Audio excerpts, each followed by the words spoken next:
அனைவருக்கும் வணக்கம். நம்பிக்கை வாழ்வின் எடுத்துக்காட்டு ஞானத்தந்தை புனித தேவசகாயம் என்பதை பற்றி நான் சிறிது பேச வந்துள்ளேன்.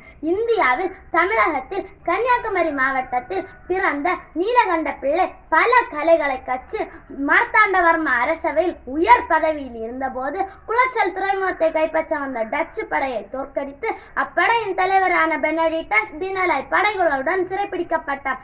அச்சிறையில் இருந்த டினலாய் அரசரின் நன்மதிப்பை பெற்றதால் தன் படைக்கு ஆலோசகராக நியமித்தார். நாளடைவில் நீலகண்ட பிள்ளைக்கும் டினலாய்க்கும் நண்பர்கள் ஆனார்கள்.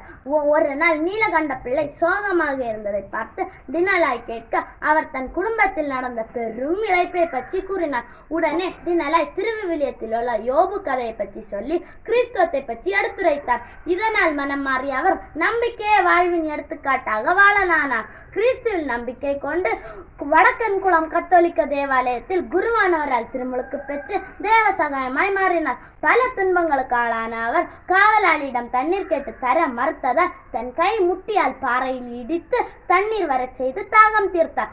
எனக்கு என் பாட்டி சொன்ன கதைகளிலே சாலமோனின் தீர்ப்பு பற்றி ஞாபகத்திற்கு வந்தது. நான் மனதளவில் சாலமோனாக மாறி கதை கேட்டேன். இக்கட்டான சூழலில் எப்படி தீர்ப்பு கூறுவது? நீதியாகவும் நேர்மையாகவும் இருப்பது, நல்லொழுக்கத்துடன் நடப்பது, புரிந்து செயல்படுவது, சொல்லறிவை வளர்த்து பெரியவர்களுக்கு கீழ்ப்படிந்து நடக்க வேண்டும்.